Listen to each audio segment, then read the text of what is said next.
toutes et à tous, bienvenue dans le podcast de Paris Basketball On Air pour une nouvelle émission débrief, Lilian à la présentation, pour revenir là pendant une vingtaine de minutes sur la rencontre entre le Paris Basketball et l'élan béarnais pour le compte de la 6e journée de Betclic Elite. Et pour cet épisode, j'ai le plaisir d'accueillir avec moi Antoine. Salut Antoine.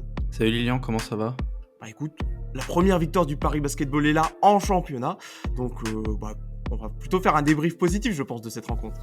Ah totalement, ça fait plaisir de parler de victoire, hein. C'est assez rare, on va dire, même pour les émissions Betclic Elite, c'est la première fois, donc ça fait plaisir. Et oui, puisqu'elle est là, la première victoire du Paris Basketball en Betclic Elite pour cette saison 2022-2023. Pau 74, Paris Basketball 79. Un match défensif remporté par Paris. Qui l'aurait cru pour cette première victoire cette saison? Pourtant, Paris débutait plutôt bien la rencontre, notamment offensivement, avant que l'élan béarnais, à domicile au Palais des Sports de Pau, ne se réveille, notamment sous l'impulsion de Vitaly Chikoko, qui termine la rencontre à 22 points et 9 rebonds. Paris est au final devant d'un petit point à la mi-temps, 41-40. Et pour une fois cette saison également, le Paris Basketball ne s'est pas écroulé dans le troisième quart-temps grâce notamment à un duo retrouvé qu'on avait beaucoup vu la saison dernière, Allman et Kamagaté. Et c'est finalement, au final, dans la dernière période que les Parisiens ont failli se faire peur. Ils ont finalement tenu et ont réussi à finaliser leur victoire sur un N1 de Tyrone Wallace, son seul et unique tir du match inscrit dans cette partie. Bref, c'était rude, mais Paris tient enfin sa première victoire. Antoine, est-ce que ça peut être un match référence pour Paris de s'être imposé à un Pau qui n'est pas attendu dans les grosses pointures de son championnat, mais s'imposer au Palais des Sports, c'est toujours assez compliqué malgré tout. Est-ce que ça peut enfin lancer la saison du Paris Basketball? Ah, match référence, on va peut-être attendre encore un petit peu, mais la question se pose, elle est légitime, puisque Paris a quand même montré depuis le début de saison beaucoup de lacunes et beaucoup de faiblesses, que ce soit à tenir un score ou à rattraper un score, et cette fois-ci, ils ont réussi à tenir leur score, puisqu'ils ont dominé tout le match. Donc oui, il y a des très bonnes choses à retenir de cette rencontre, des choses à corriger également, puisque c'est pas parfait. Parce que comme tu l'as très bien dit, Paris a failli faire une Paris Basketball, c'est-à-dire, un peu se compliquer la vie, notamment sur la fin de match où tu domines, tu as un petit gap, de points qui se résorbe de plus en plus et qui fait que tu termines, le match dans la peur. Mais au final, ils ont su, on va dire tuer le match et conserver leur avantage, que ce soit par, les temps morts posés par Will Weaver avant de rentrer vraiment dans le match, peut-être parler de ça et une rotation qui a vraiment fait le boulot. Donc, référence, peut-être pas, mais des bonnes bases. Maintenant, ce qu'il faut, c'est se concentrer sur le championnat, parce qu'on en parlera tout à l'heure, mais il y a un gros calendrier qui arrive, il fallait gagner et Pau était, l'adversaire, idéal, on va dire, à battre puisqu'ils sont un peu dans la même, configuration que nous et ça fait du bien parce que sinon on serait vraiment rentré dans un régime de terreur, total. Ce match pour Paris, pour moi, c'était un peu le même des Spider-Man, deux équipes qui ont un peu les mêmes symptômes et les mêmes problématiques sur ce début de saison, je trouve, notamment au niveau de sa rotation. Pau qui a notamment des problèmes qui sont un petit peu différents de Paris, qui n'a pas la possibilité de recruter, pardon, qui a donc une rotation très courte, et ça s'est vu hier. Mais malgré tout, ce qui était plutôt intéressant pour Paris, c'est qu'ils ont réussi, Pau qui a un gros 5 majeur, Paris a notamment réussi à bien débuter sa rencontre et au final, bon, on s'attardera sur la fin de match plus tard, mais c'est pas arrivé si souvent ça que cette saison que Paris rentre bien dans sa partie, soit tout de suite un bon niveau de performance dès les premières minutes de la rencontre. Ouais, totalement, totalement, c'est vrai, tu as entièrement raison. Tout d'abord que les mots MAUX des 2 équipes sont un peu similaires, même si Paris a un petit peu comblé ça, hier contre Pau, puisque la rotation était un petit peu plus profonde et même beaucoup plus qualitative, hein, Paris rentre bien dans son match puisque Gauthier Denis rentre 2 tirs à 3 points. Jérémy Wallace, pour son premier match, s'impose directement, que ce soit offensivement ou défensivement. Ça fait du bien à Marc Gegic, on sait ce qu'il sait faire maintenant et encore on disait en off qu'on apprend, tous les jours, enfin à chaque match pardon, des nouvelles capacités du joueur. Donc il y avait quand même une rotation un peu plus étirée. On aurait aimé voir Dustin Sleva jouer un petit peu plus, il a joué que 3 minutes. On verra au fur et à mesure de la saison comment ça se passe. Et ouais, voilà, Paris est bien rentré dans sa rencontre, a su profiter des débuts compliqués de l'élan béarnais, parce qu'au final, le premier quart-temps se termine à 18-21 pour Paris, mais les 5 derniers points de Pau sont vraiment marqués dans les dernières possessions, dans la toute dernière minute, les 2 dernières, si je dis pas de bêtises. Donc c'est pas tellement, relatif et du carton de Pau. Paris a vraiment été assez efficace, très percutant. À 3 points, c'était très compliqué, mais ça, c'est tout le match. Donc Paris a plus joué à l'intérieur et a pu justement profiter de la versatilité pardon, de son roster, puisque récupérant Jeremy Evans, Ismaël Kamagaté est un peu plus libre. Kyle Holman est toujours dans la provocation à l'intérieur. On l'a vu, hein, 7 fautes provoquées sur la rencontre. Ça fait du bien à Paris, ça permet justement à Paris de bien rentrer dans sa rencontre, ce qui est parfois un peu compliqué. Et tu parlais d'une rotation qualitative. J'ai tout de suite envie qu'on se garde souvent l'homme du match pour plutôt la fin de l'émission débrief. Mais là, son impact a tellement été tel que j'ai envie qu'on en parle tout de suite. Jeremy Evans, qui vient d'arriver en qualité de pigiste médical d'Amir Sims et qui, pour sa première partie avec Paris, il était sur le banc en Eurocup face à l'Hapoel Tel Aviv. Il n'était pas rentré en jeu. Mais là, Jeremy Evans, eh ben, il a montré que, et c'est presque dommageable qu'un pigiste médical apporte autant à une équipe, mais en 33 minutes, c'est le plus gros temps de jeu de l'équipe avec Kalman. Donc ça souligne également le problème qu'il y a dans l'effectif de Paris, mais il compile 11 points, 4 sur 9 au tir, 9 rebonds, dont 5 offensifs, 2 passes, 2 interceptions, 3 paires de balles, mais également 4 fautes provoquées. Qu'est-ce que tu as pensé de sa rencontre? Il a vraiment un, que dire qu'il a impacté positivement, il a vraiment presque limite changé le visage de cette équipe de Paris. Oui, totalement, c'est le genre de joueur, expérimenté, calme, qui se fond dans un collectif et il y a un moment, en fait, où même sur beaucoup de séquences, j'ai l'impression de voir un joueur qui connaissait parfaitement les systèmes et qui connaissait parfaitement ses coéquipiers. Après, j'ai rangé ça sous l'expérience, puisqu'il a 34 ans. Ça a été c'est sûr, on le regarde un petit peu plus puisqu'il vient d'arriver, on est toujours curieux des nouveaux joueurs comme on l'a été avec Gegic notamment, en début de saison.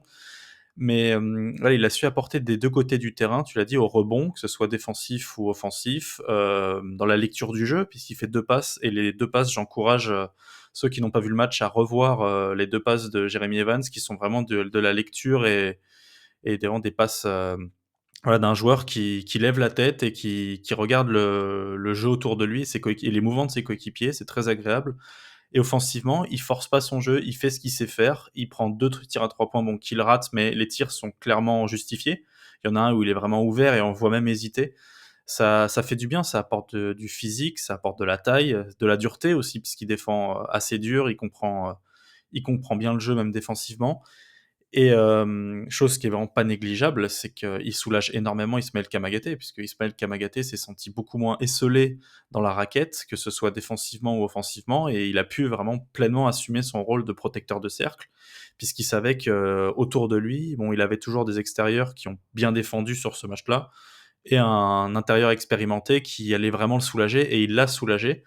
Ah voilà, après, comme tu as dit, ce qui est un petit peu dommage, enfin dommage, tout est relatif, c'est que ça soit un pigiste médical. Mais, on aimerait toujours plus. On aimerait que ce genre de joueur après, que ça s'installe dans la durée, sur la petite durée où il est là, on aimerait que ce genre de joueur s'installe, longtemps parce que enfin, là, après, on rentre dans le fantasme, mais imaginez Amir Sims et Jeremy Evans, sur ce poste-là, plus de Sleva, c'est quand même un luxe. Ça serait un luxe, du moins, pour Paris. Bah, ça peut donner une idée à Paris en termes de profil de joueurs, parce que Paris qui est blindé au niveau des joueurs américains, donc qui ne devrait pas pouvoir prendre Evans, en tout cas ne pourrait pas le prolonger à l'issue de sa pige. Mais en tout cas, rien que ce premier match montre, parce que c'est un profil de joueur totalement différent d'Amir Sims, beaucoup plus intérieur, et qui du coup soulage, comme tu l'as dit, Ismaël Kamagaté, également beaucoup plus défensif, et peut-être un peu plus team spirit, pas que Amir Sims ne l'est pas, mais Amir Sims est beaucoup plus un scoreur que ne l'est Jeremy Evans dans son profil et déjà dans ce qu'on a pu voir hier. Donc ça pourrait, en tout cas pour le futur, donner des idées à Paris pour recruter un autre joueur, un joueur supplémentaire. Pour cela, il faut qu'il ne soit pas américain, ou alors il faudrait qu'un des Américains déjà présents ne soit plus là. Et je pense que ce n'est pas dans les plans de Paris. Tu l'as cité également, mais on a retrouvé quelque chose qui a fait les fondations de Paris la saison dernière, qui était une des pierres angulaires quand tout fonctionnait bien à la Halle Carpentier, c'est le duo. Tu as cité notamment Ismaël Gamagaté, mais c'est son duo avec Kyle Allman. On a vraiment retrouvé cette complémentarité entre les deux, ce jeu à deux, notamment sur pick and roll. Et c'est ce qui a fait le beurre, en tout cas, du Paris Basketball, notamment en troisième quart-temps, pour ne pas craquer comme dans les autres rencontres. Qu'est-ce que tu as pensé de leur alchimie sur cette rencontre? Ah, elle fait du bien, elle fait du bien. J'ai l'impression c'est très bête ce que je vais dire, mais j'ai l'impression que sur ce match-là que j'ai vu plus de pick and roll sur un match que sur le début de saison. Parce que Kamagaté était très seul à l'intérieur, pas extrêmement utilisé ou pas à bon escient, même s'il a fait il fait un très bon début de saison. Et voilà, là, on a retrouvé le côté jeu en transition, en pénétration de Kyle Holman qui provoque énormément et de Ismaël Kamagaté qui le suit. Donc et c'est extrêmement, agréable à voir et c'est assez, létal pour l'équipe adverse. Hem, on a vu, voilà, on a revu, ce duo-là qui manquait, je trouvais. Je trouvais que c'était vraiment une arme qui était sous-exploitée et pour le coup, elle apporte énormément de solutions puisqu'au final, ça peut être soit ça peut jouer sur du alley-oop, ça peut être, voilà, un écran bien posé, un pick and roll, l'écran suivi et Kamagaté qui termine, assez aisément puisque dans la raquette adverse, ça a été un peu compliqué défensivement, pas offensivement. Mais ce duo-là, voilà, tu l'as dit, dans le troisième quart-temps, il a été primordial et comme je te disais en off, j'ai vraiment eu l'impression que c'était que ce duo-là qui portait le Paris Basketball dans le troisième quart-temps et qui lui a permis de pas s'écrouler. Puisqu'en face, on avait un duo Sim, Shikoko qui faisait très mal. Shikoko a fait vraiment du mal, au Paris Basketball, notamment dans le troisième quart-temps, et même si Paris défendait plutôt bien à l'intérieur, donc ce duo-là qui se projette vite, qui défend et qui court vite, ça fait vraiment que du bien, au groupe.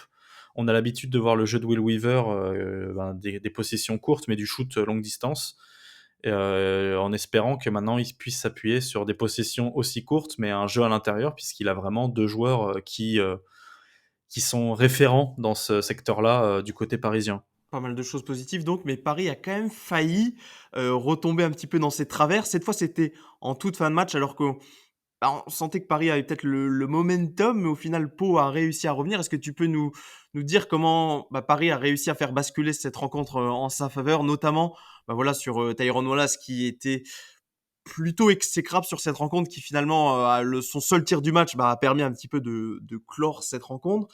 Mais comment Paris a failli craquer pour au final, assurer sa 1re victoire de la saison.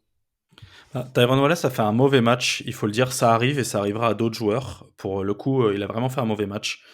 Que ce soit dans son drive, dans ses choix, dans sa sélection de tir, pardon. Et ça s'est ressenti dans le 4e quart-temps quand, l'élan béarnais a commencé à prendre un peu feu, par l'intermédiaire de Michael Stockton, que ce soit par les passes ou par les tirs à 3 points ou le jeu un peu plus rapide, qui a beaucoup bousculé la défense parisienne. Et là, on a retrouvé, très, très peur de retrouver le Paris Basketball qui s'écroule totalement, qui perd des ballons. C'est ce qui est arrivé, mais je crois que c'est Kyle Holman qui perd un ballon sur une transition et qui redonne une chance à Stockton, qui la transforme. Hem, Paris, ouais, voilà, Paris s'est fait très peur, très, très peur encore une fois. On a vraiment cru que Paris allait encore lâcher le match. Ça aurait été On est limite habitué, c'est dur de dire ça, mais on est un peu habitué à ce genre de match-là et d'autant plus que, voilà, quand on voit un Tyrone Wallace qui s'est raté tout le match et qui a perdu beaucoup de ballons, qui a fait des fautes offensives vraiment amatrices, j'ai envie de dire, sur un match comme ça, d'un joueur qui a un talent incroyable, mais qui se force un peu à jouer, un jeu qui n'est pas le sien et bah, ça pénalise tout le monde. Je citerai aussi, la sélection de tir d'Axel Toupane qui a 1 sur 10, qui est vraiment mauvaise sur ce match encore une fois. Faut dire ce qui est, il y a des joueurs qui ont bien joué, il y en a qui ont mal joué sur cette rencontre et heureusement en fait que voilà, Tyrone Wallace provoque, une pénétration, il rentre son lay-up, il obtient la faute et ce qui permet justement à Paris de ne pas, s'écrouler et de continuer à marquer des points parce qu'on se disait vraiment que si la chance ne rentrait pas en ligne de compte, pour Tyrone Wallace sur ses possessions, puisque c'est lui qui en avait le plus en fin de match, Paris aurait potentiellement perdu la rencontre. Après, au-delà de citer Tyrone Wallace, il y a Gauthier Denis aussi qui obtient des lancers à la fin et qui en met 1 sur 2. Ça fait pas de mal aussi, mais encore une fois, Paris ne peut pas jouer un match tranquille. C'est l'impression que ça dégage. Ouais, ouais, c'est clair et c'était quand même intéressant de voir que Tyrone Wallace, malgré son match catastrophique, a eu les tirs en fin de match. Alors, loin de moi l'idée de parce qu'il ne faisait pas une bonne rencontre, parce qu'il ne mettait pas ses tirs, qu'on ne lui donne pas quelques tickets de shoot en fin de match, mais j'ai vraiment trouvé il a quand même embrassé un rôle de leader, donc ça, c'est assez positif en soi. Ah mais totalement, ça reste un en fait, de toute façon, ça reste un des meilleurs joueurs de notre championnat, il faut pas se le cacher. C'est son jeu n'est pas actuellement pas adéquat à la défense adverse ou à ce que veut mener le Paris Basketball, mais ça reste un joueur qui, balle en main, est un des meilleurs joueurs de notre championnat. Et dans cette lignée, tu le disais, Axel Topan qui fait également une partie compliquée. On peut se dire, on peut voir le verre à moitié plein en se disant que Paris arrive à arracher cette victoire en ayant quand même encore de grosses difficultés récurrentes, des joueurs qui ne sont pas tous encore en osmose. Donc, potentiellement, on sent que, en tout cas, les matchs en Eurocup, je pense, font du bien aussi au Paris Basketball pour retrouver du rythme, de la confiance. Voilà, il y a eu une victoire, une défaite en Coupe d'Europe, et ça permet également de reprendre confiance pour certains joueurs qui sont pas forcément en jambes sur ce début de saison. Et on verra si Paris arrive à concrétiser cette victoire la semaine prochaine. 2 autres matchs pour le Paris Basketball, et des matchs pas des plus simples. Alors il y aura le match en Eurocup le mardi 25 octobre face à Trente. Trente qui a perdu ses 2 premiers matchs en Eurocup. Donc voilà, c'est un déplacement qui sera quand même compliqué en Italie. Et réception d'autant plus compliquée également de Cholet le samedi 29 octobre. Cholet qui fait qui fait un début de saison totalement en opposition avec l'année dernière, puisque Cholet la figure à la 4e place du championnat pour un bilan de 4 victoires et 1 défaite. Un groupe qui n'a pas tellement changé par rapport à l'année dernière. Ils ont ajouté beaucoup de 109, des Nils Sako, des Gerler Currier. Ça fonctionne plutôt bien cette saison. Ils ont gagné encore contre Nancy à domicile ce week-end, donc ça risque d'être une rencontre encore compliquée pour Paris. Mais bon, à domicile, pourquoi pas l'emporter et surfer, essayer de lancer une série. Voilà. Et pour terminer, malheureusement, eux, les espoirs du Paris Basketball n'ont pas pu lancer leur saison à Pau. Une nouvelle défaite 87 à 71. Seul éclairci, c'est encore et toujours un petit peu la même Mohamed Diawara qui prouve match après match qu'il est l'un des joueurs les plus dominants en esport cette saison. 18 points, 8 rebonds, 5 passes et 4 interceptions pour lui en 34 minutes. Kylian Maloya, qui lui n'a joué que 3 minutes. On n'a pas forcément d'informations. On ne sait pas s'il s'est blessé ou si c'était un choix. On pense vraisemblablement qu'Antoine, que l'ancien joueur de l'Asvel a dû se blesser pour ne jouer qu'aussi peu. Donc voilà, on espère pour lui que ce n'est pas très grave. Antoine, à moins que tu n'aies un dernier mot à rajouter peut-être sur le futur adversaire du Paris Basketball en championnat Cholet, on va bientôt terminer ce podcast. Tu l'as très bien dit, effectif très rodé en face, très beau début de saison, mais pourquoi pas, voilà, l'occasion pour Paris de surfer sur une vague positive en championnat, apporter, voilà, une petite, enfin, cette petite parenthèse en profiter de cette petite parenthèse en Coupe d'Europe pour, voilà, régler certaines choses et lancer vraiment cette saison, parce qu'est-ce qu'on peut dire que la saison est lancée, le compteur est débloqué, maintenant il faut continuer. Voilà qui termine cet épisode débrief du match entre Paris et l'élan Berne. Et on vous invite comme d'habitude à nous suivre sur les réseaux sociaux, @ParisB-8 on air sur Twitter et tout simplement Paris Basketball on air sur Instagram et Facebook. Merci Antoine, et puis on se dit à très vite. Bye bye. Salut!